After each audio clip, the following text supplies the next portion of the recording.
And she kept on telling me, she kept on telling me, I want you, I need you, but there ain't no way I'm ever gonna love you. Now don't be sad, don't be sad, 'cause 2 out of 3 ain't bad. I love that song. Do you? Yeah, I know. It's just so silly. Yeah, 2 out of 3 ain't bad. Whenever I sing that song, I always think he's saying, don't feel bad, cuz, like he's talking to his cousin. So don't feel bad, cuz 2 out of 3 ain't bad. Don't feel bad, cuz 2 out of 3 ain't bad. Okay, BOOZHOO. Welcome back to BOOZHOO NANABOOZHOO, the podcast about Ojibwe language and culture. This is the Friday morning live stream. It is Friday morning. It is Nanogija good. It is the 5th day, huh, honey? It sure is. Yeah. It is the 5th day. It is Nanogija good. Friday. And our Ojibwe word of the day. Should I wait for the people to come in before I start teaching, or should we just get this out of the way? We might as well get it out of the way because we always start talking. Well, let's get on the point of today's word. Gonna ooge de tibbesaid. Gonna ooge de tibbesaid. The talking circle.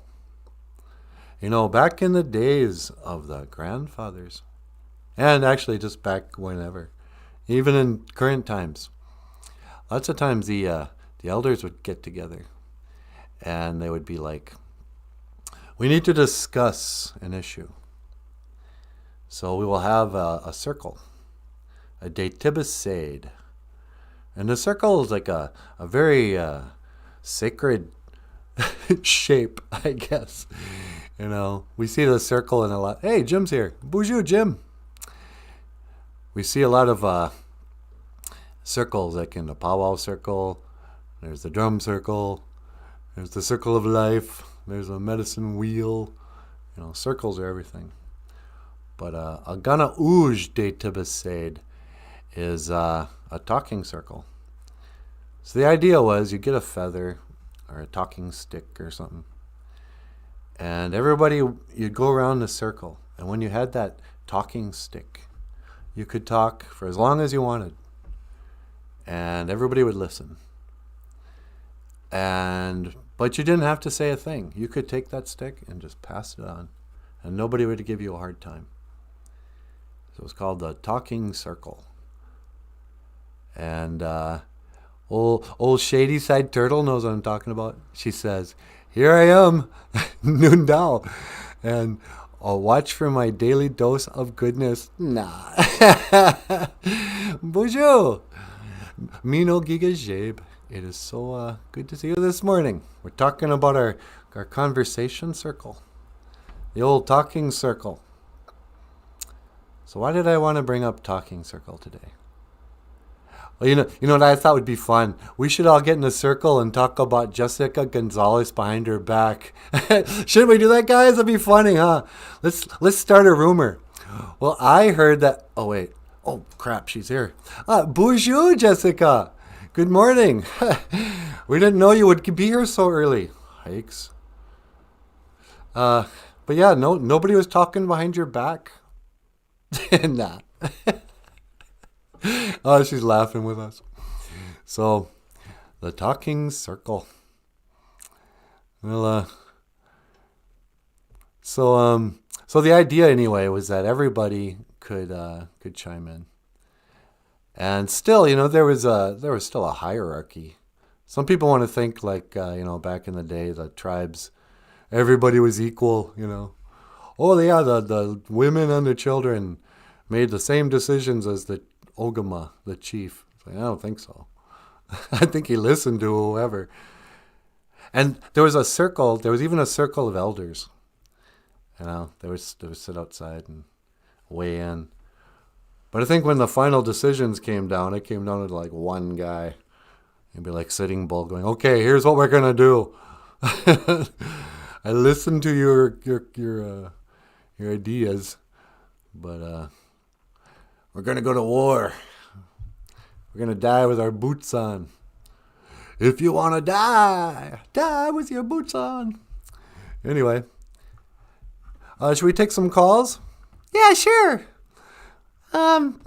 Here's a caller on line 2. Line 2, huh? All right. Caller, you're on the air. Me, Cookie. Oh, brother. Hey, NANABOOZHOO. Oh, good morning. Yeah, hello, Cookie. What can I do for you today? Nothing, just wanted to call and say hi. Okay. Bonjour. You know what cookie is in Ojibwe, don't you? No, what cookie in Ojibwe? Bakwajigun means bread, but Bakwajigunts is like a cookie. Yeah, Bakwaji gods. Okay. Well, I think you've had enough coffee for this morning. Is there anything else I can do for you, sir? No, just want to say hi. Okay. Well, I'm going to let you go. Okay, bye. Yeah, okay. See you later. And, there's a cookie monster. Yikes. He sure is loud. Yeah, I know. He must have a lot of coffee. Yeah, a lot of something. Poor old cookie monster. But yeah, old Sesame Street. You know, maybe it's all the traffic in Sesame Street that makes him have to talk loud. Have you noticed that? What's that? People from cities, they talk louder. They talk loud because it's just louder in life. That and people who live with elders, they get used to talking loud because their grandparents, they can't hear. So you'll see them, they'll be like, hey man, what's going on? Oh, not much. Like, geez, take it down a notch. I'm not deaf yet. So you think about where you're from and how it defines you. So I'm thinking about Bemidji, right? Bemidji Gumwug, the old lake of the crossing water. And if anybody goes, Bemidji, where's that? It's like, we're that place with Paul Bunyan and Babe. That's what the world knows us as. This is our contribution to the art world. You know how places in Europe, I don't even know, Italy or France or Rome or I don't know, that have great works of art. Well, Bemidji, we got this. We got Paul Bunyan and Babe. Paul Bunyan, who kind of looks like he was made out of Play-Doh. And Babe, a blue ox. Because if there's one thing that Bemidji people are about, it's our relationship to the blue ox. I don't know why, but this is the mythology that has come to define my town.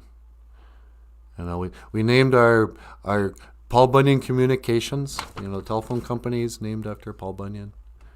The main drag is called Paul Bunyan Avenue or something like that. Everything's Paul Bunyan. The high school, they're known as the Lumberjacks.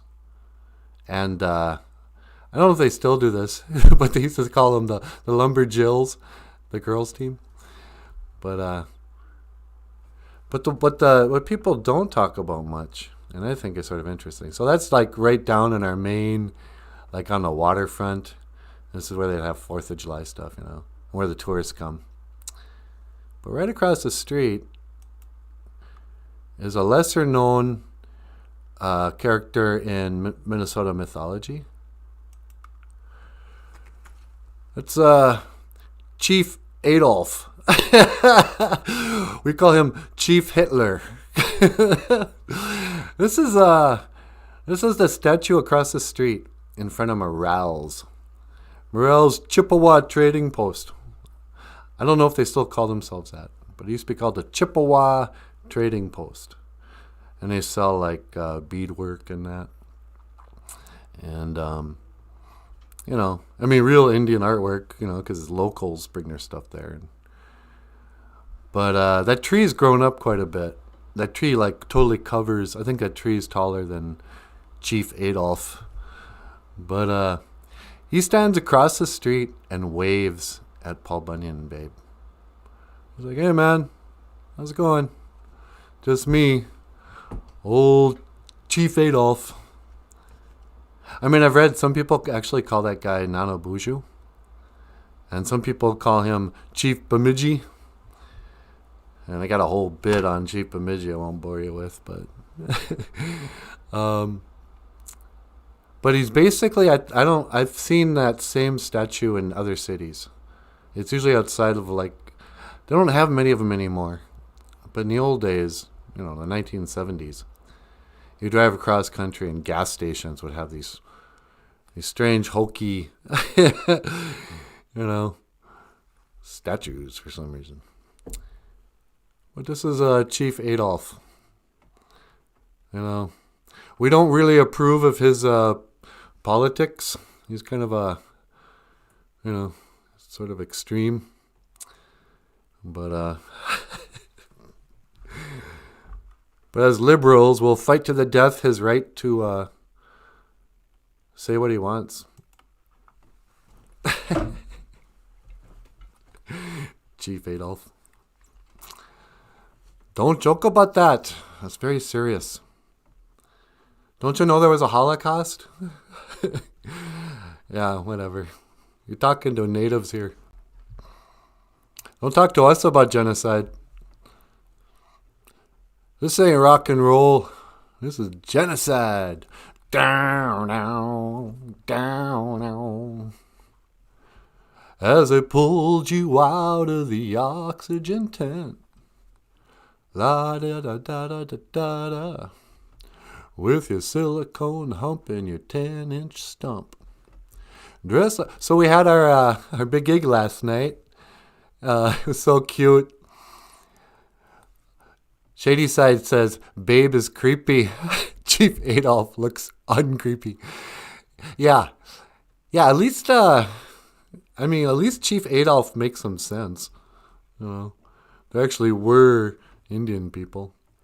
I mean, we didn't walk around with no shirts on and one lone Land O'Lakes feather sticking up. They finally got rid of, what's her name? What's her name? They gave her a name, the girl on Land O'Lakes butter. After like 100 years, they're like, hey man, that's a stereotype. You should take that off. And so the packaging now looks exactly the same. You know, like she was always sitting there in her little buckskin dress, little knees peeking out, holding a thing of butter or something. And but she was kneeling, sitting on a farm field or something, a beautiful outdoor area. And so they got rid of her, but they kept that outdoor picture. They just painted in the field and some trees. And people were like, oh yeah, isn't that typical? They just relocated the Indian and kept the land for themselves. Thank you, Land O'Lakes. It's like Land O relocation, if you ask me. The Land O reservations. That's what they should have called that butter. Land O oppression. Land O white supremacy. No, I'm just kidding. I got nothing against farmers in Minnesota. You know, they got a whole culture and history here too. In fact, my on my one side of the family, my grandma lived with a old dairy farmer. I remember going down to southern Minnesota to a town called Watkins. A little town called Watkins. It was little community of German farmers, Lutherans. That's what we got to talk about one day. What's that? Lake Wobegon. You know, speaking of Lutherans, Lake Wobegon is a radio show. It was really famous. And it always start out the same. Well, it's been a quiet week in Lake Wobegon. It's like, what? Wobegon? What's that mean? That sounds Ojibwe. And you go, that doesn't mean anything. You know, oh no, it's woe be gone. Like, oh, woe is me. Oh, be gone. Woe be gone. And then he goes on and tells stories about northern Minnesota without ever mentioning Native Americans. in 25, 35 years or whatever, old Garrison Keeler never met an Indian. It's like, how come there's no Indians in Lake Wobegon? But anyway, so that's going to be the most boring radio show ever. Not that I wouldn't jump at the chance of being on it, by the way. If anybody's watching this from Lake Wobegon, what's that? Prairie Home Companion. Oh, we're the Prairie Home Companion. If you live in a home on the prairie, I guess it has to do more with like out by Moorhead and Fargo. But I thought it was supposed to be like down by St. Cloud or something. I thought it was like central Minnesota. I look at you like you're going to tell me for sure. Yeah, I have no idea. Yeah. But, Shady asks, what's with the blue color on Babe? Well, you see, a couple days ago it was 29 below in Bemidji. So, Babe died of hypothermia. That's why you never see Paul Bunyan smile. He's just smoking that pipe. Paul Bunyan's doing a pipe ceremony because his best friend died of the cold. Was froze right in place there, right on the shores of Bemidji Gamug. And he lights up the pipe as he cries and prays. Because by this time, Paul Bunyan, you know, he started to follow the Indian way. That's why he's got a pipe. And he just froze into place in sorrow. His grief. He couldn't move on. He couldn't move at all. That's the story of Paul Bunyan no one ever talks about. Is what happened. That's why. Jim's cracking up. I need a laugh track. So yeah, Paul Bunyan and Babe. Poor old Paul Bunyan, he never had. Yeah, that's what that guy is. You know who that guy is? One more time. Chief Adolf? I think this is actually Kalijah. Poor old Kalijah, he never had a kiss. Poor old Kalijah, he don't know what he missed. Is it any wonder why his face is red? Kalijah, the poor old wooden head. This is Kalijah. You young kids won't know what I'm talking about, but it used to be a song about an old Indian statue. Poor old. They used to have these things. They would call them. They had a name for him. Cigar store Indian. When they used to be able to sell cigars. So popular with smoking cigars, they'd have stores just for that. And out front, they'd have like a wooden Indian. And that would help sell cigars because people connected Indians with tobacco. Or you could go in there and you could get your Red Man tobacco. Red Man chewing tobacco. It's like, that's a cowboy thing. Indians didn't chew tobacco. You have to light that stuff up like it's sage, man. But they had the Red Man tobacco. That's probably out of business now. You can't say that. I hope. Maybe that's still a product. I don't know. But they would have these. So anyway, Kalijah, he was a Indian store. Kalijah was a wooden Indian standing by the door. and he fell in love with an Indian maiden in the old antique store. Kalijah.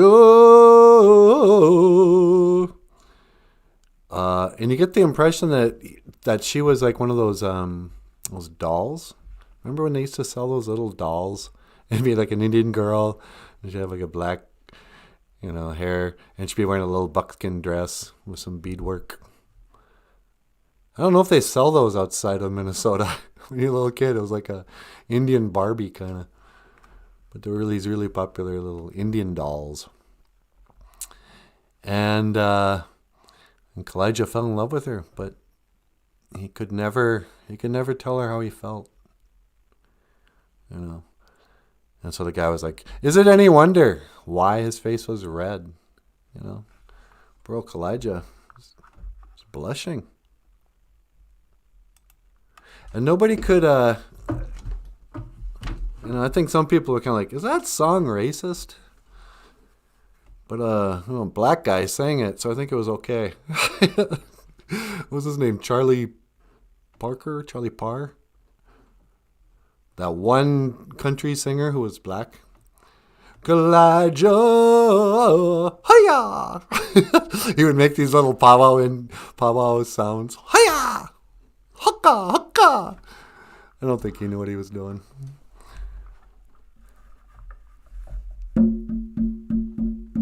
Kalijah,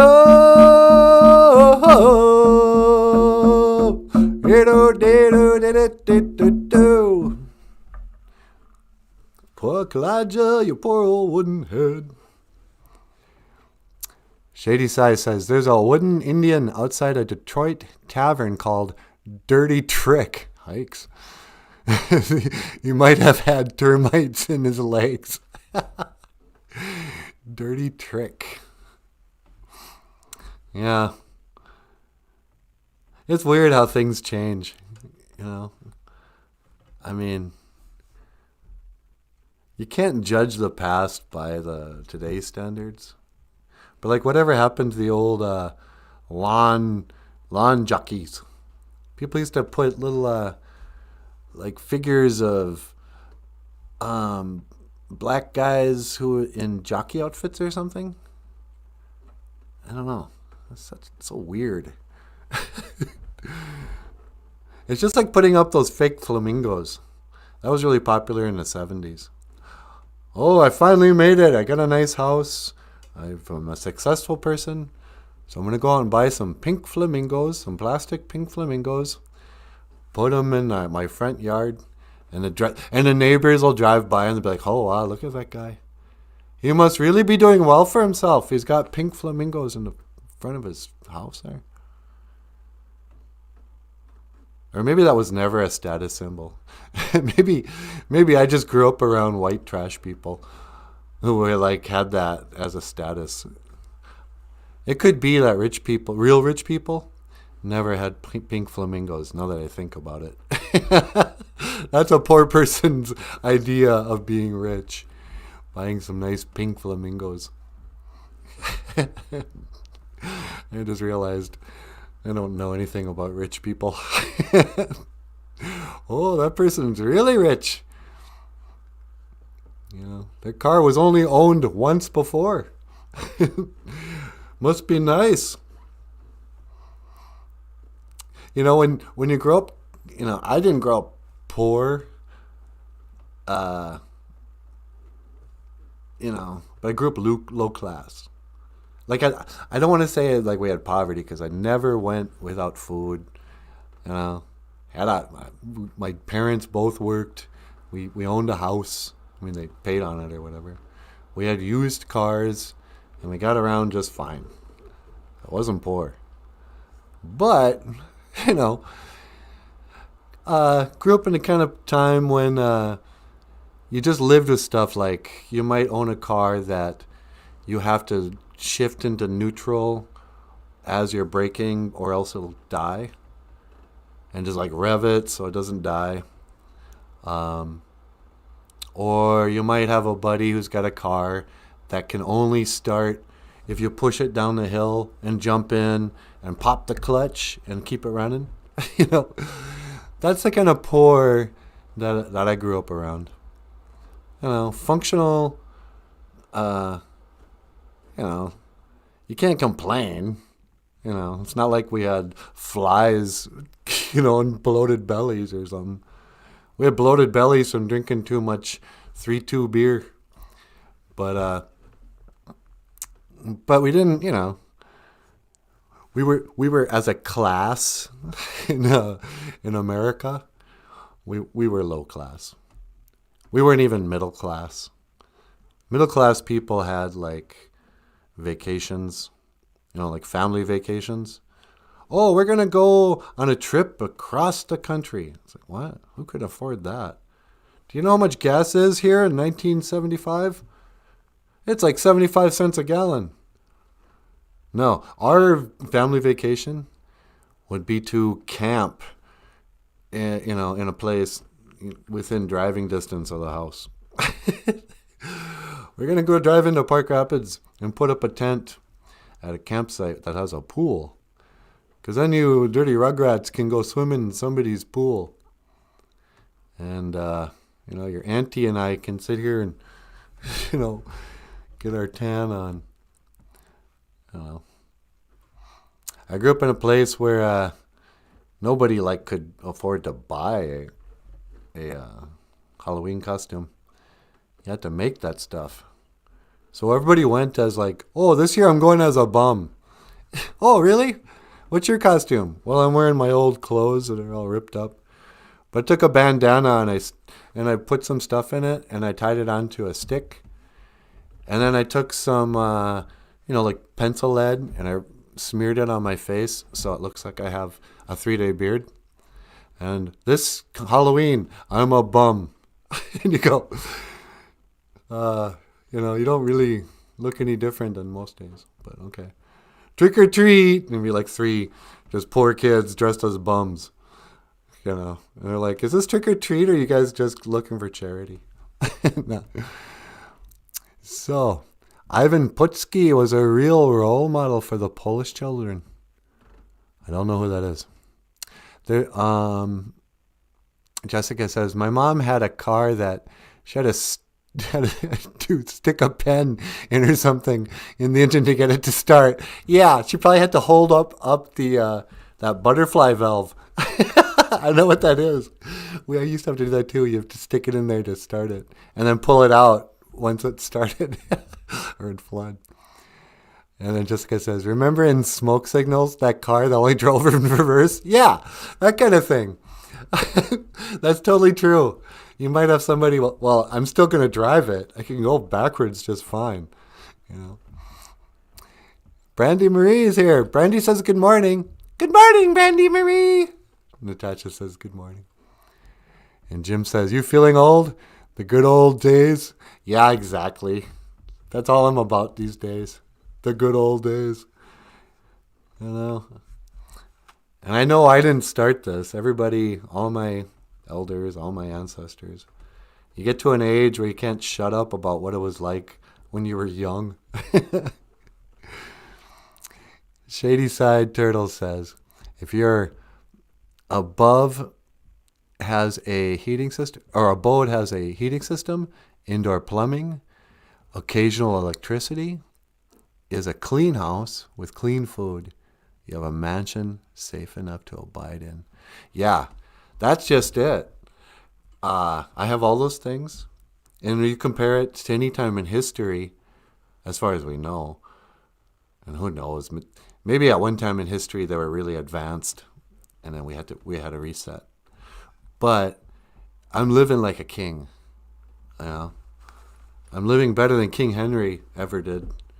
That guy didn't have hot and cold running water, clean food, fresh, clean produce. I go to the grocery store like every 3 days because I don't want to buy too much produce at once. Because, I got to get it, can't let it get mushy or whatever. And it's that easy. I don't even have to get in the car to go get it. So, yeah. Brandy's sending some hearts. Hearts are back at you, Brandy. That's how we talk in the internet age. Oh, LOL. Heart. But yeah, I don't know if you were here, Brandy, but we were talking about the Chief Adolf.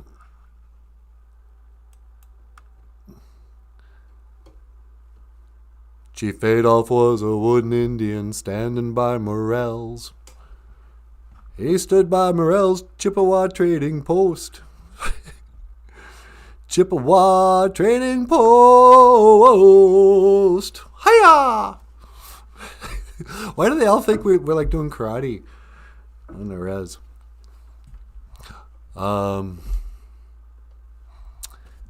We got another call. We do? Yeah, you want to take it? Yeah, sure. What line? On line 1. Line 1. Okay, let's see. Line 1. Caller, you're on the air. Oh, man. How are you, Nanaboozhoo? Hello, Count. How are you today? I'm doing wonderful. Are you enjoying the show? Yes, it's very interesting. I did not know that about Paul Bunyan and Babe the Blue Ox. Listen, dude, I know it's like a nervous tick with you, this laughing. But I'm just not getting the joke. I laugh so I don't cry. Oh, for crying out loud. I'm sorry, Count. I take it back. Are you happy now? I used to laugh, and now I cry. Okay, don't cry. You're fine. Just go back to laughing. Okay, now I feel better. All right. Well, I'm going to let you go. You seem like a nervous wreck. Okay, I will see you again. Giga waba min. Minawa. Yeah, okay, Giga waba min. And let me hang up on him. Oh, the Count's really emotional this morning. Yeah, that's crazy. I wonder why he called. I don't know. He probably just wanted to say hi. Yep, you never know who's going to call in on the BOOZHOO NANABOOZHOO show. Because we're a podcast about Ojibwe language. And that, culture. And that, we like to use a lot of extra words in Minnesota. I don't know if it's an Indian thing or just a Minnesota thing. But, saying, it's like it gives you a moment to think about what you're talking about. So Paul Bunyan, yeah, he had that Babe, the Blue Ox. I don't know. Oh, babe. Babe, I love you so. I want you to know that Paul's gonna miss your love the minute you freeze and die in standing place. Babe, the Blue Ox. Thanks. We're a simple people. The people of Bemidjigamug. Shady says, you're not wife juggling like bad Henry VIII. Yeah, Henry VIII. Didn't he cut off their heads? Off with her head. How'd you like that to be your legacy? I'm sure he was about more than just cutting off heads. But that's a big one. That kind of overshadows any other accomplishment you had. Oh, I rose up in politics.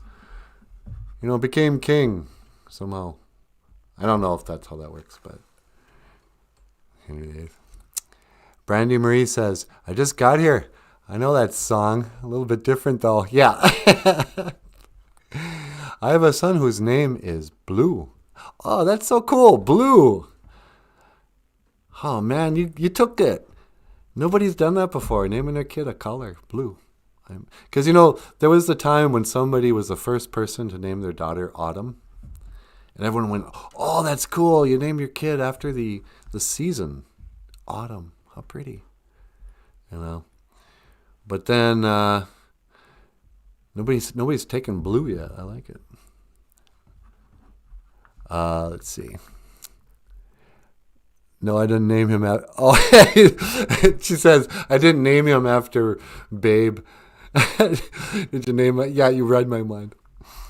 Shady Side Turtle says, I have a pet beer can called Pabst Blue Ribbon. He's giving me the silent treatment. She's got a pet beer can called Pabst Blue Ribbon. Blue Tire, to be exact. Blue Tyler. Nice.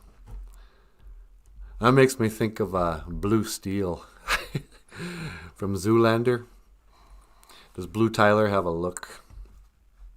I'm giving him the Blue Tyler. Blue, blue, blue, blue, blue. Blue morning, blue day. Won't you see things my way? Blue morning, can't you see? Got another whatever to me. Oh yeah, so I was saying last night we had our gig in Bear Island, Temagami. It was Bear Island, Ontario. What was it, honey? Bear Island, Ontario, on the Temagami Reserve, First Nations Reserve. Oh wow, I'm so glad you're here. I never would have remembered that. The Temagami First Nations Reserve. That's how they say Indian reservation up there. You know, we are the First Nations, and this land has been reserved. As an American, that sounds kind of like a wildlife reserve to us. We're on the First Nations Reserve. Oh, does this mean there's no hunting of First Nations people? Not unless you're a member. Let me see your tribal ID. But that's what Chippewa Trading Post sounds like, if you ask me. What are you trading, the Chippewa? What is this, a trading post? Sounds like the old slavery picnic. Have you heard about that, like where the term picnic comes from? What? I don't even want to say it. Do you guys know? Picnic comes from abbreviation. When they used to go out and pick slaves, it'd be an afternoon affair, and you'd pack up some food and bring out the family. And they'd have an auction for slaves. And you could pick a, you know what. And eventually they got rid of the auction, but they kept the picnic. It's an outdoor meal of sorts. And the family gets to, it's like, gee, that's kind of dark.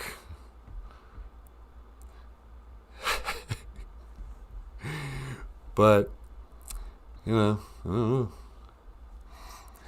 know. Jessica says, yeah, but that's not true. Picnic is actually a French word.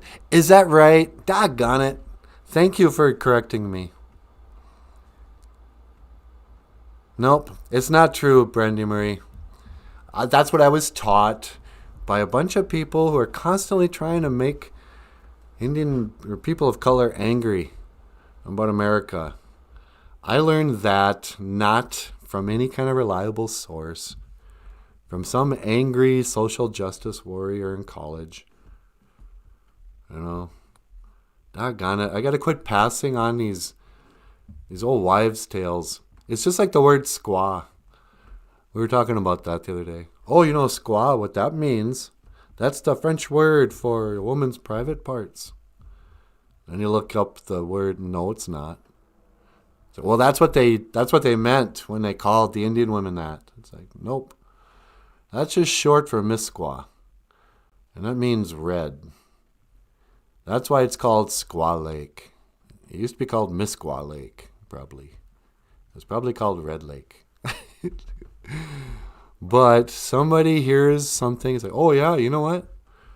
Here's a really racist, terrible thing, fact about history that you can pass on, and it's not even true.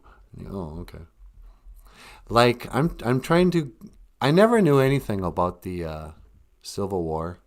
The only thing I knew about the Civil War was a show on TV in the 80s called The Blue and the Gray. And in this show, the main character was an artist. And he'd go out on the battlefield and draw what he saw for the newspapers. And he didn't have to fight. And even in the family, he didn't have to work that hard on the farm. Because his dad was like, you're a good drawer. Just go ahead and draw. And I really related to that guy. It's really good. It was like a mini series, The Blue and the Gray. But I didn't learn much, except that that's what drawers used to do in the old days. They would draw pictures for the newspaper. And I like to draw, so I was like, yeah, that's cool. But I always thought the Civil War was about freeing the slaves. You go, oh yeah, that's when Lincoln freed the slaves.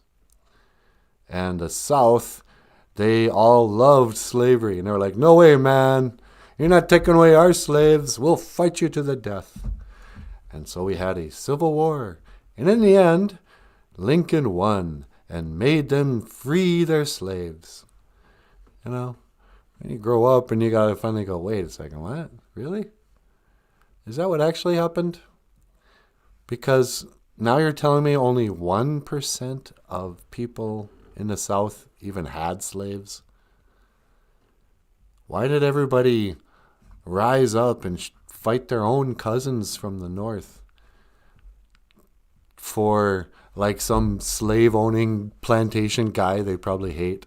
You know, that one rich guy in town nobody likes. You know, the old man, you know, Colonel Sanders. Yeah, he makes good chicken, but I hate that guy. He's super rich. He's got all the slaves. And now he wants us to go to war for him? You know, sign me up. So I don't think it was about that. But I haven't heard what the real story was. Why did we go to war? If it wasn't to free the slaves. You know. You know, and how come there's so many of these weird stories that aren't really true? You know, like George Washington never told a lie. Why would they come up with a story like that? The actual story is a lie. You know. Oh, the irony. Jessica says, picnic is the French word that it came from. Picnic. Picnic. Yeah, that makes sense. All right, I'm sorry that I'm going to quit telling that story. Yeah, you know what picnic means? It means pick a nig. No, it doesn't. And quit fanning the flames. You know the weight that word brings on. I heard somebody say, he goes, you know what I hate? I hate the N word. And they go, oh yeah, me too. He goes, I don't hate the word nigger. I hate the word N-word because it makes you have to think it. You know, you just put that word in my head. You know? You're still saying the word, but you're saying it without saying it. N-word. You know? This is my impersonation of a politically correct racist. This is a politically correct white supremacist. Go back to Africa, you N-word. Thanks.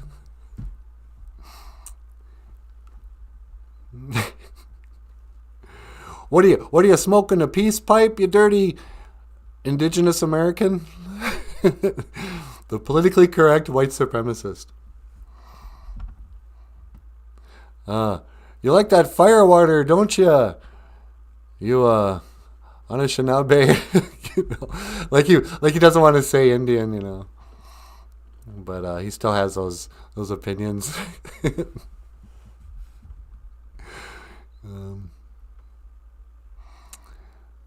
You can't have a picnic now, only cookout. Yeah, they ruined the word picnic. Now we all got to go have cookouts. You can bring in a hot dish to the cookout. Yeah, let's have a nice meal out with the mosquitoes. Uh, you spent $1 million on your house, and now you're having us eat outside. Okay. $1 million. Like I know anybody who owns a house that's worth $1 million. I do actually. I know one guy. He's got a beautiful house. So Shady Side Turtle says, perjury abounds. What trouble humans have caused.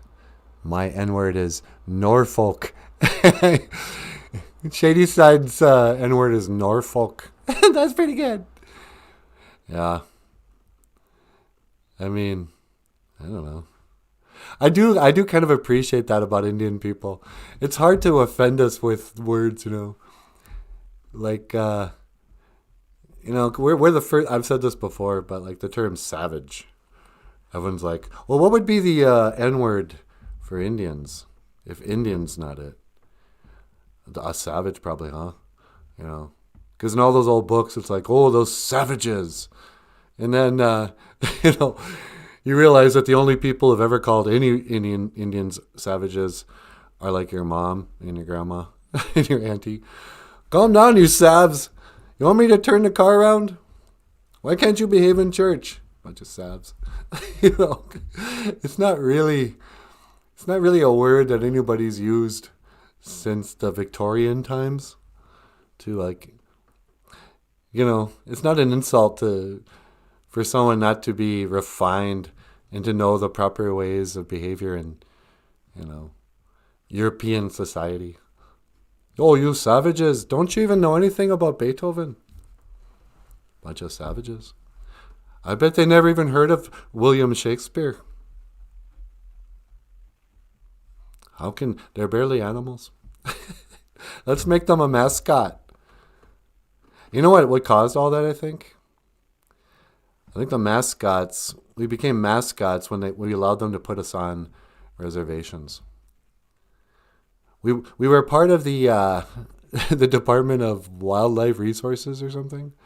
Department of the Interior. I guess the original Indian reservations are going to be treated kind of like wildlife preserves. It's like, okay, this is the land. You can live like an Indian here. Hunt, trap. We're not even going to say anything. You can live in your natural habitat within these boundaries we call the reservation. And guess what? You can call yourselves. You can have your own government. Yeah, have an election. Oh, look. No, don't worry about chiefs and that. You won't have to do that anymore. You can elect a tribal chairman. What's that? Oh, it's a man who sits on a chair.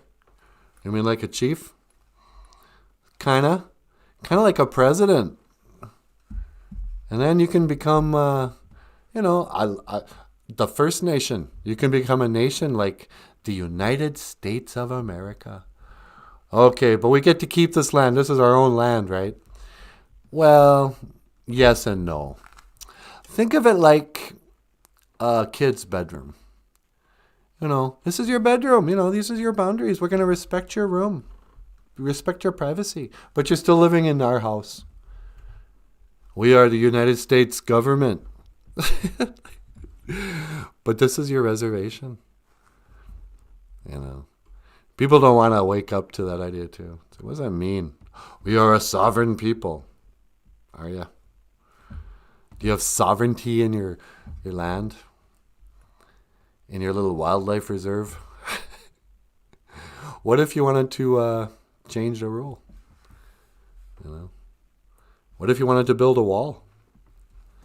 Are they going to let you do that? What if you didn't want them to put a pipeline through your land, through your sovereign nation? You saw what kind of trouble that is. Who am I talking to? Hello, Jessica. Jessica says, all the U.S. spreading democracy around the world. Yeah, spreading democracy. We're spreading something. Just when you think that America just spreads manure, you got to say to yourself, well, what does that do?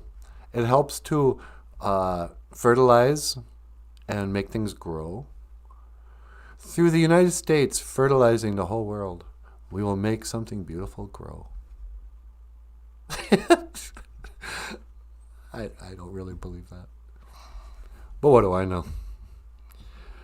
Don't know much about his story. Don't know much about Natasha over here. La-di-da-di. Brandy Marie says, you're talking to all of us. Yeah, I know.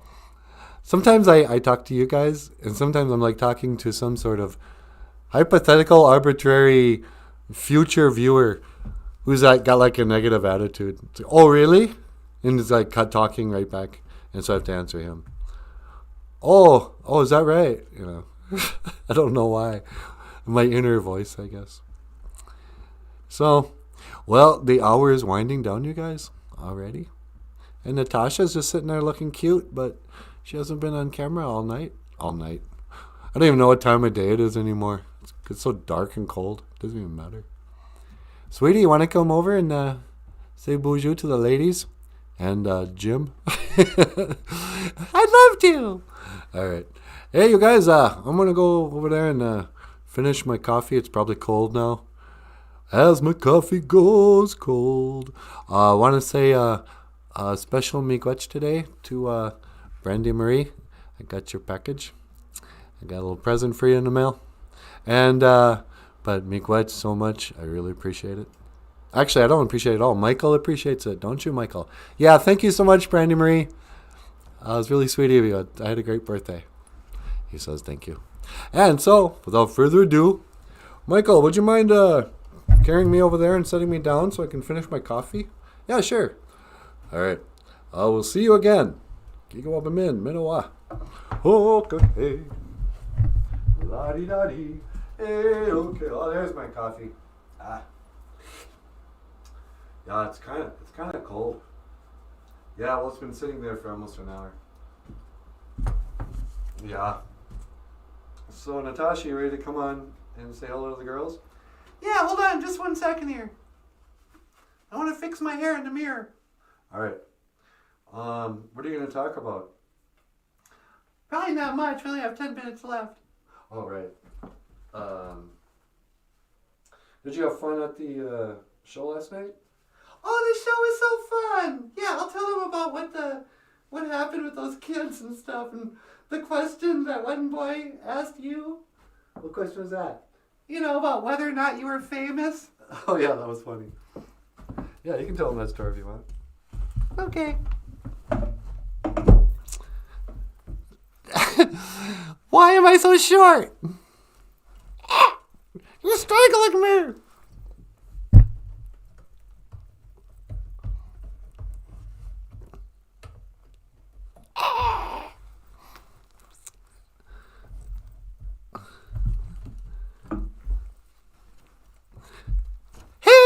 Everybody, BOOZHOO! Hi, how you doing? So, we had a show last night in Temagami, First Nations Reserve, and it went really well. At one point, there were I think there were 45 people there, or 45 people. I wasn't sure. I saw the number 45. So we either had 45 comments or 45 viewers. But, yeah, we were on for like an hour and a half. And Michael came on and talked for a while to the kids. But NanaBOOZHOO talked about bullying. And the count called in and taught them how to count to 10. But then at the end of the show, we were up there. We're taking turns. Makwa got on there. Did you have fun, Makwa? Yeah, that was awesome. Makwa the bear got up there and talked about bullying. And, but there were a lot of little kids, like kindergartners and first graders. So we started getting really silly. And, but then we got done about an hour in, and Michael gets up there and the kids start asking questions. And, the chime in's like, I got a question. And Michael would be like, yeah, what's your question? And they would say, you're really nice. And they'd be like, okay, not really a question, but thank you. And one little girl told me she liked my hair. That was sweet. But then Michael got this one. When he gets on camera, the first question he got was, "Are you famous?" What did you say to that kid? I told him, not really, but kinda. Yeah. I mean, it's one of those questions that if you have to ask it, then the answer is no. Nobody asks Tom Cruise if he's famous. But to a little kid, it kind of made it more special when they met you and they thought you were like a rock star. So it felt like that. It was really fun. And I don't know. Just had a good time at the old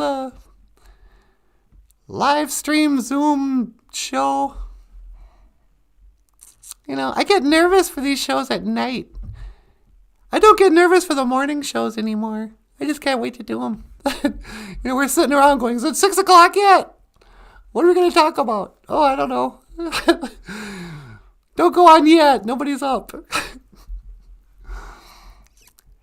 Shady Turtle Side says, Michael's right arm must be strong to hold up his character so long. Michael, do you have a strong arm?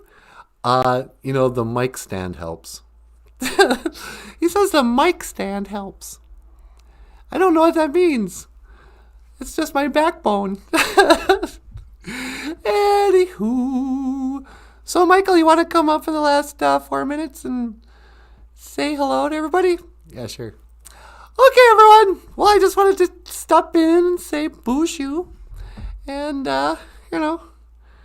say miigwech for everything. Hope you have a great day. I won't say have a good weekend, because that sounds like I won't see you till Monday. And we'll probably see each other, like tomorrow. Okay. All right. See you later. Michael, sir, would you mind setting me over there? Sure. See you later.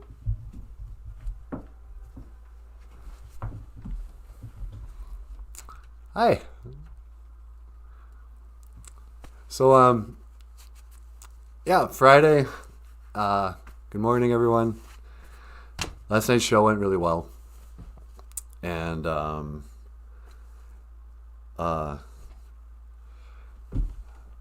let's see. Don't know if I have any other news to report. Jessica says, my daughter asked me to play an episode of NANABOOZHOO where Michael's saying my name in a song. She said I'm famous on NANABOOZHOO. Oh, that's awesome. I should do more live stuff like that, because quite frankly, it gets me more views. And Jim says, so glad the show went well. Thank you, Jim. Yeah, it really did. It feels a lot like when I first started playing in bar bands. I mean, no, it doesn't feel anything like that. But my life is so split right now, because in one hand, I'm living in what some people call like solitude. On the other hand, I have these gigs where I know that I'm talking to 40 people. And so when I put my mind in one set, I'm like, holy man, I better,